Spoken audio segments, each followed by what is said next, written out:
या जगाची सांभाळ करणारा भगवंत आहे तो. ती ताकदच अशी देतो का त्या वातावरणाला तो प्राणी मॅच होतो. आपल्याला सगळं सुख आहे ना. आपलं सुख कशात आहे? बायको असावा पण तिला भाऊ नसावा,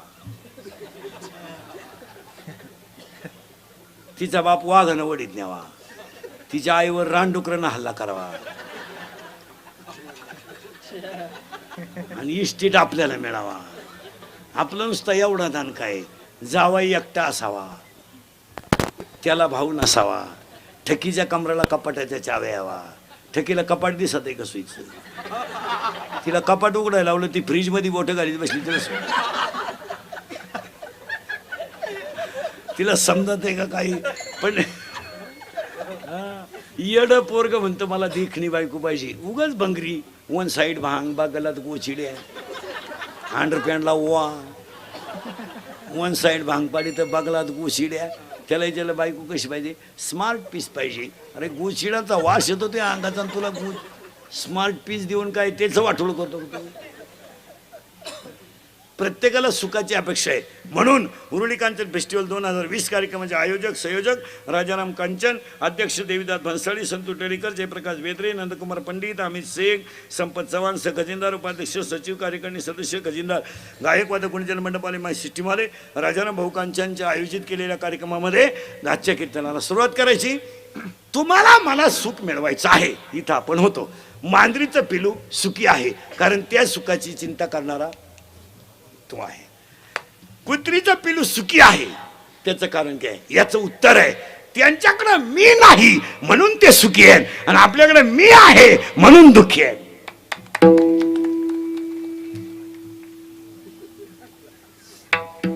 आपण बांधला बंगला, आपल्या बापाला नाही जमलं. अरे तुझ्या बापाला जर जमलं नसतं, तू पागल बिगल आहे का? ज्यांनी ज्यांनी हायवेला जमिनी विकल्या आणि ज्यांनी घेऊन हॉटेल टाकले, त्या जमिनीचे मालक त्या हॉटेलमध्ये वेटर आहेत.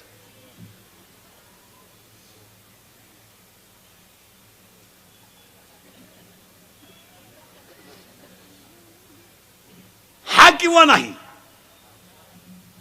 का? लक्ष्मी नम्रतेनेच टिकावं लागते. ती माझाटेलपणा चालत नाही. नाही नाही नाही. लंकेचा मालक होता पण भजन शंकराचं करीत होता, तर देवाला मोक्ष त्याला द्यावा लागला.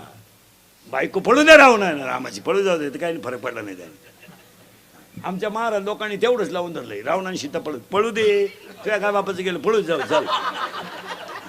अरे पण रावणानं मोक्ष मिळवला हे सांग ना 2-3 वेळा. रावणाच्या 4 गोष्टी लोकांना सांगायचा रोज. जगातला पहिला मातृभक्त रावण, जगातला पहिला शिवभक्त रावण, आणि लंका सोन्याचे असून भजन करीत होता. आणि 4थी गोष्ट, जगातला मरताना हसणारा पहिला भक्त रावण. ते दिलं सोडून, दाढी वाढून आला. येऊ दे जाऊ दे, काय तुला तकलीफ नाही झाली. उर फटेपो तेव्हा सुद्धा माहिती नाही. काही लोक म्हणतात वाल्यानं 17 जण बामणं मारली. एवढी बामणं आणली कुठून होती? इथं 2-4 गावा मिळून एक बामण आहे, त्याला एवढे 17 जण बामणं कुठं सापडली?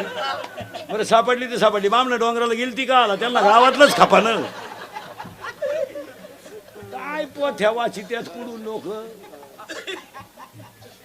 अरे वाल्यानं 17 जण मारली नाही. टाळकरी मंडळी, वाल्यासारखा जगातला भाग्यवान माणूस नव्हता. त्याला नारद स्वतः भेटायला गेलता. हा, एवढा नशिबान माणूस होता. चंद्रामृत सुका शेवेल, असता जाता रवी धरवेल. पण नारद इतका भाग्यवान की त्याला देव वाल्या इतका भाग्यवान का त्याला नारद भेटायला गेला. का? त्याला फक्त संगत वाईट होते, नाही तर साधूच होता तो. आपण ते दिलं सोडून वाल्यानं माणसं मारली. मारू दे. हे धनुष्य जो उचलेल त्याला माझी सीता माळ घालेल. कोणाचं वाक्य? जनकाचं. आता लय बारीक आहे का बरं? जनकाचं वाक्य. पोरगी कुणालाही नाही द्यायची. पूर्वी असा नियम होता महिला मंडळ, मुलीचं लग्न बाप जमवायचा असा नियम होता. आणि बाप ज्या घरात देईल त्या घरात पोरीनं नांदायचा असा नियम होता. आता बापालाच व्हॉट्सअपला माहीत झालं, त्याला गुड्डी गेली का आपली. मग गुड्डीची आई म्हणली, अहो गुड्डी नाही तशी दिसती. ती सती म्हणजे कालपासून गुड्डी करत नाही म्हणते ती सती. आता आंधळ दळीत आहे. आता काय समाजानं ते सगळं सोडून दिलं महाराज. जनकानं सांगितलं मी पोरगी देईल, पण अशा भंगाराला देणार नाही. ज्याच्यात घमेंड त्यानं धनुष्य उचलायचं, सीताने यायची. अक्कल बंद झाली लोकांची. पण काहींना वाटलं धनुष्य म्हणजे किरकोळ आहे. ते आले पाहाला, धनुष्य पाहिले होते, म्हणजे सीता नको, जगणारच नाही आपण, ते सीता उचलून काय करणार. म्हणजे हाय ती रांडकी व्हायची. ते चालले निघून. त्याला विचारलं का हो चाललंय, पाहायला आलतो म्हणले. सीता बिता नको आम्हाला, काय करत आम्हाला सीतेचं, सीतेचं आम्हाला काय करत. मग काय झालं, या पठ्ठ्याला आमंत्रण नव्हतं. कोणला, रावणाला. पण आलाच का, का ऐका, रावण हा अहंकार आहे, न बोलवता येतोच. आणि आज बसलेल्या माझ्या सगट सगळ्या माणसांना अहंकार आहे, दुःख येणारच, येणारच दुःख. रावण आला का रे जनका, एवढं मोठं धनुष्य उचलायला तू मला, किरकोळ धनुष्य उचलायला मला बोलवलं का नाही रे, का नाही, अहंकार. जनक हुशार होता. जनक सांगितलं असं घाला, एवढं किरकोळ धनुष्य उचलायला तुम्हाला बोलवणं म्हणजे तुमच्या शक्तीचा अपमान आहे.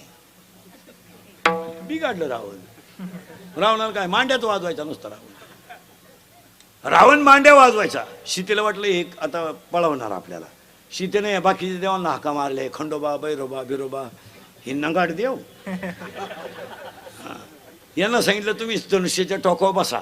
ते धनुष्याच्या टोकावर बसले. रावणानं धनुष्य उचललं, 2-4 बरगाड्या मोडल्या. रावण मिळालं बिलं नाही, तर कणायचं रावण.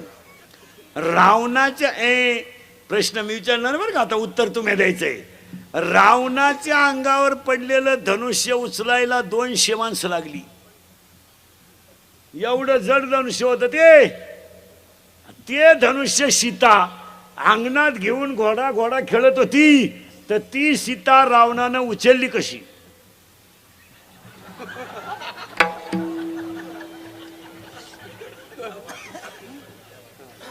आपलं कीर्तन म्हणजे डिस्कवरी चॅनल. शोधत लावायचा महाराज त्याला, उगाच नाही. रावणाच्या अंगावर पडलेलं धनुष्य उचलायला 200 माणसं लागली. आणि आमची कीर्तनकार मंडळी म्हणती दाढी वाढून आला आणि सीतेला कवळी मारली. माहिती म्हणून तुम्हाला सांगून ठेवतो, सीता ही माया आहे आणि रावण हा अहंकार आहे. अहंकाराबरोबर माया जाणारच आणि दोन्ही मुळे दुःख येणारच.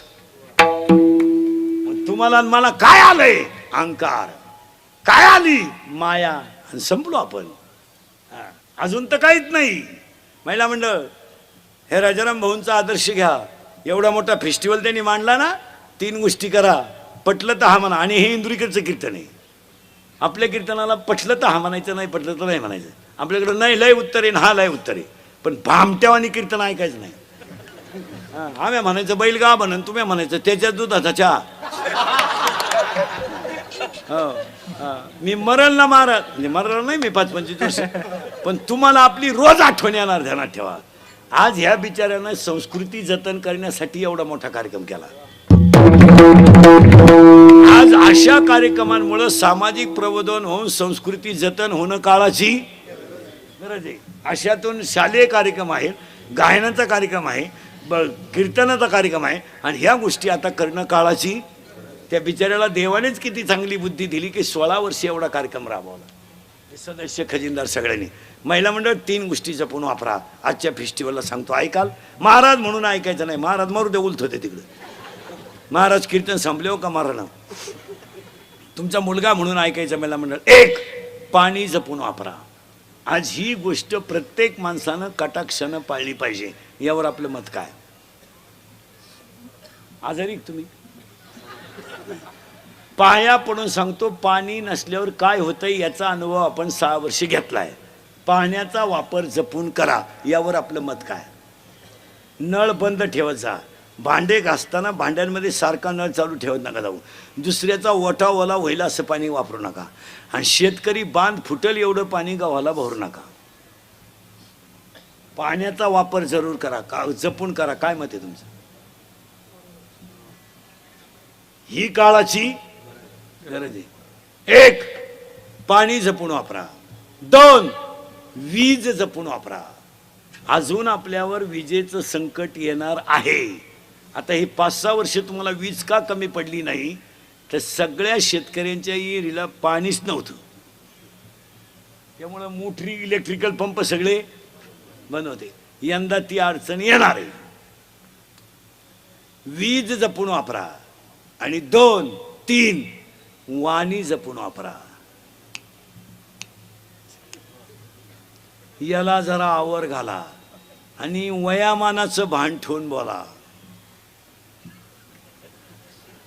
सुना आहे तुम्ही, सुना. तुम्हाला सासू सासऱ्याला बोलायचा कवडीचा अधिकार नाही. तू काय तुझ्या बापाच्या घरून 10-12 ताटल्यान तांबी घेऊन आली म्हणजे जागीरदारी घेऊन नाही आली. तुझ्या बापानं दिलेलं काय टिकलं बा? बोल. कपाट तर घरात घालताना मोडलं. दिवाण तर वाकेलच होता. सोफा शेटचे खेळे निघेलच होते.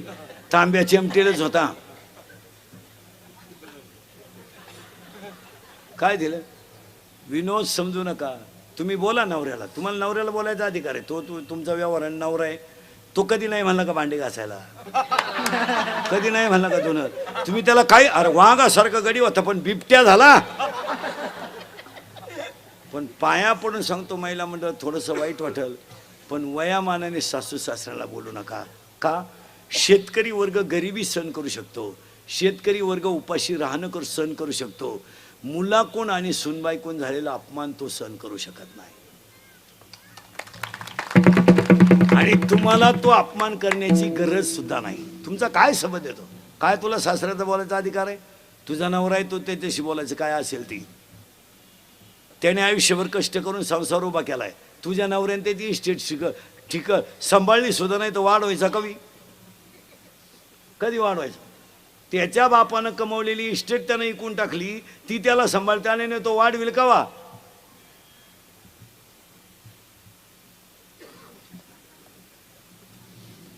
त्याच्या बापाची इस्टेट त्यानं इकली, स्कॉर्पिओ घेतली, आणि तू म्हणती माझ्या नवऱ्याने प्रगती केली.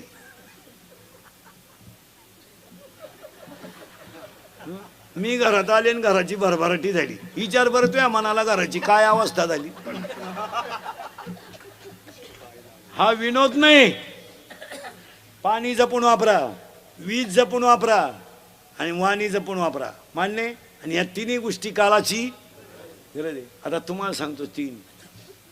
तुम्ही मला बरं झालं त्यांनाच बोलले. तुम्हाला सांगतो 3. 1. अंगातली ताकद जपून वापरा. मारामाऱ्या करायचे, दंगली करायचे, आंदोलन करायचे, टपरे पेटवायचे दिवस आज राहिले नाही. आता काळ कडक झालाय. पोलीस खातं 15 वर्षापासून नंबर 1चं काम करते. 70% जनता पोलीस खात्यान जागेवर आणली. आता हे कार्यकर्ते जरा नीट ऐका. जरा आमच्या टोळीत या. आता हे लोकांचे वाढदिवसाचे बोर्ड ठोकायचं बाद झाला. आता काय राहिलं नाही राजकारणात सुद्धा. काय राहिलं? 3 महिने एकमेकाला शिवे दिला. आता एका कोंबडी पोत त्या आपण बावळात ठरलो ना. त्यांनी 3 महिने नॅट लावलं माईकवर. असं झालं असं. आपण बसलो ना बिड्यावडीत. आपल्याला आहे काय फायदा बरं? त्यामुळं कार्यकर्त्यांचं वर मार्केट राहिलं नाही. आता गावात एवढं पहिल्यासारखं मार्केट घरात तर नाहीच. घरात नाही मार्केट. यांना घरात नाही. घरात 2 लोकांना किंमत नाही. अति श्रीमंत जी माणसं आहेत ना, त्यांना घरात चहा नाही. ही कोट्याधीश लोक आहेत ना, ही सकाळी चहा आला हॉटेलला, दुसऱ्याचा चहा प्यायला हॉटेल पुढे उभे असतात भामट्यावानी. पहा तुम्ही, लई भिकार. आणि चहा कोणचा प्याणार? सुताराचा, गावंड्याचा, गरीबाचा. जे इटाराची ते लोक यांना चहा पाहिजे. त्या माणुसकी म्हणून नाही, यांच्या ठोकायची म्हणून. ते लोक फुगीर राहते. 250 रुपयेच कमावणार. पण ते त्यांना म्हणतात दादा चहा घेता का?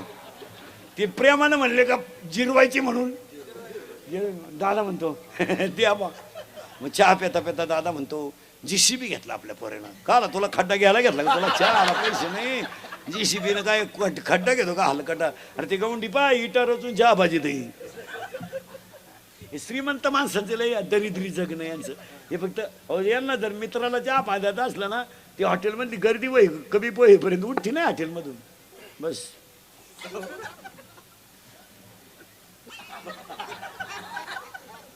तुम्हाला 10:30 वाजले आणि पाच सगळे निघून गेलं का मग हॉटेलला लावून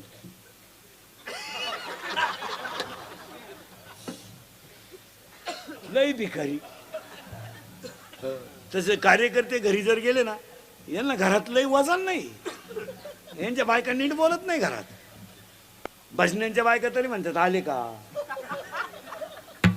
शेतकऱ्याची बायको म्हणते चहा ठेव का. नोकरीवाल्याची बायको तर दारातच उभी राहते काळी पिशी घ्यायला, तर मसाला काढलेलाच राहतो.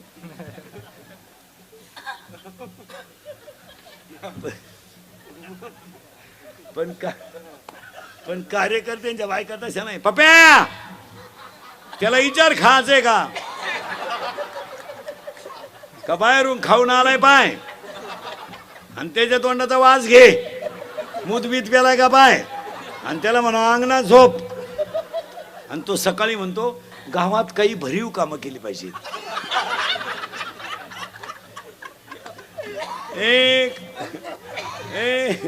अंगातली ताकद जपून वापरा. काय मत आहे तुमचं. आणि पाया पडून सांगतो बसणाऱ्या माणसांना 2-4 गोष्टी सांगणार आहे, पण हे मुद्दे ह्या फेस्टिवलला काळाची गरज आहे. दंगली करायचे दिवस राहिले नाही आता. तो काळ गेला. आता 100% जनता सीसी कॅमेऱ्यात आहे. जर कधी टपरी बिपरी पेटवताना क्लिप मध्ये दिसला ना तू, अशी खुटी गुतन त्या खुटा उपटन पण खुटी निघायची. 3 महिने जामीन नाही आता. हसण्यावारी गोष्टी नेऊ नका.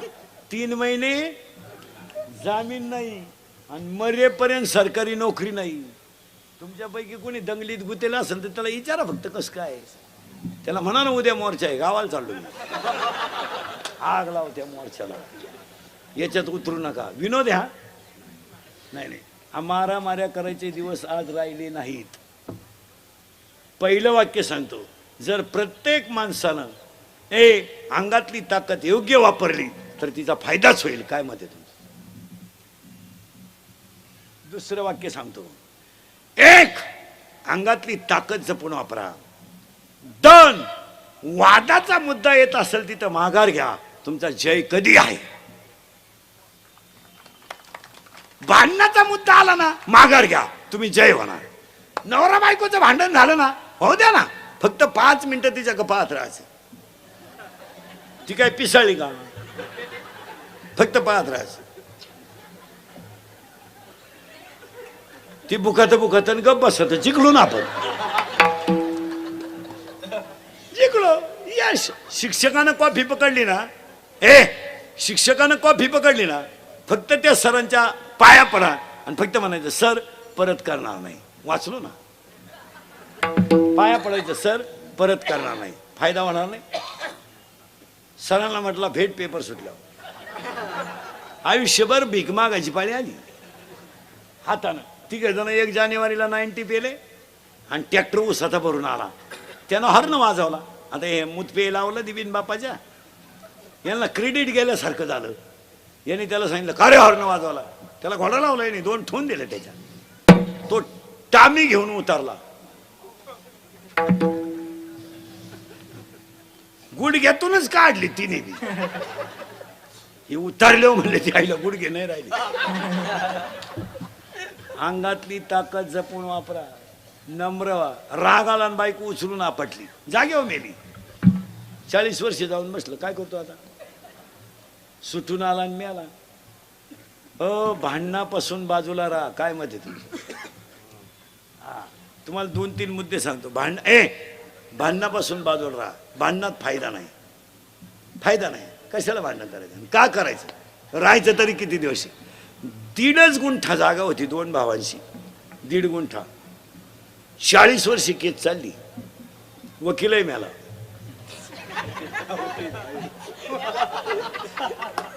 इथं वकिली म्हणजे हे नाही. वकीलही मिळाला. वकील तर मिळाला, पण दोघांना शुगर झाल्या. प्रॉफिट झाला का काही.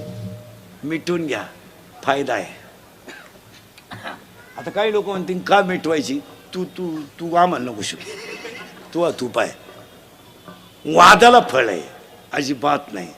तिसरी गोष्ट सांगतो, अंगातली ताकद जपून वापरा, पहिलं वाक्य. भांडणातून माघार घ्या, जय मिळेल. आणि तिसरं वाक्य, खिशातला पैसा जपून वापरा, कुठेही वालू नका. लक्ष्मी चंचले, काय मत आहे तुमचं? कशातही पैसे घालते लोक, कशातही पैसे घालू नका. 70,000ची पोराला पल्सर आहे फिरायला, 10चा त्याला मोबाईल आहे, 2-2.5 हजाराचा त्या अवलादीच्या पायात बूट आहे, रुपये इन्कम नाही. वरून बापानं 100 द्यायची पेट्रोलला, या दरिद्रीनं 100 द्यायची. ही तर लय खोडीची. हिनं उलट पोराला म्हणायचं अजून 100 राहू दे, त्याचं ऐकू नको, त्याचं तो पहिल्यापासून तसाच आहे. त्याला मी 9वी पासून पाहते.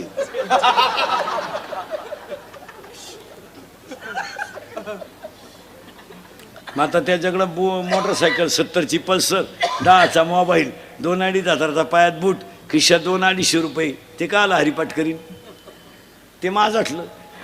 मग त्यांनी आता वाढदिवस साजरी करायची पद्धत आणली. घरी नाही करते, त्याला बाप नाही ना. मग आता त्याने हायवेला वाढदिवस साजरी करायची, धाब्यापुढं केक ठेवायचा, त्या केकवर सामुदायिक मुतायचं सगळ्यांनी एकत्र. मग तो केक आणि मूत एकत्र करायचा आणि एकमेकाच्या तोंडात घालायचा, हॅपी बर्थडे टू यू. लहान आले पोरं, खरंय का खोटंय? जोरात बोला, खरंय का खोटंय? आणि मग दारू प्यायलो एकमेकाला बापाच्या नावानं हाका मारायचा, ए रत्या, ए भिक्या. का आला सुधरतील? लहान आले पोरं बैठे बैठे सावधान. आणि जोरात बोला, आपल्या घरात पप्पाचं आणि मम्मीचं भांडण झालं, सगळ्यात जास्त स्पीडमध्ये कोण बोलती? मम्मी. करेक्ट. आणि भामट्यावानी खाली मान घालून कोण ऐकतो? पप्पा. मग आपल्या घरात भामटा कोण? पप्पा. आणि घरातला हेडमास्टर कोण? मम्मी. करेक्ट. पुढचा प्रश्न पोरानं जोरात बोला, आपल्या घरात सगळ्यात जास्त पप्पा कोणला घाबरत्या? मम्मीला. करेक्ट. 4 गुरुवारचा प्रसाद या.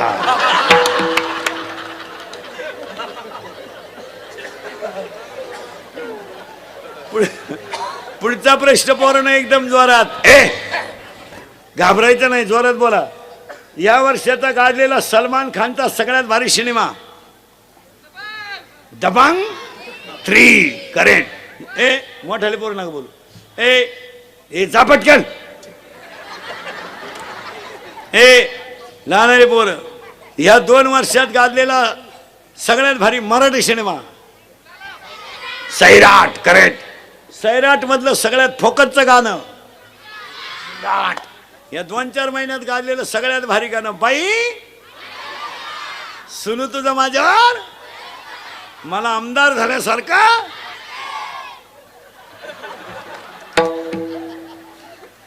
पुढचा प्रश्न, मोठ्याल्या पोरांनी बोलायचं नाही. पुढचा प्रश्न, पोरांनो, 8वीच्या पोराला मोबाईल आहे, बरोबर आहे का? त्याला गरज आहे का मोबाईलची? त्याचा बाप नालायक का पोरगा? बाप.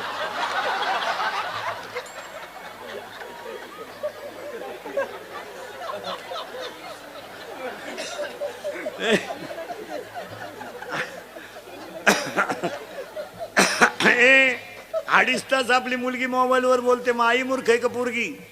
आई. करेक्ट. मग आपल्या घरात 2च माणसं हलकटे, जोरात सांगा, आई आणि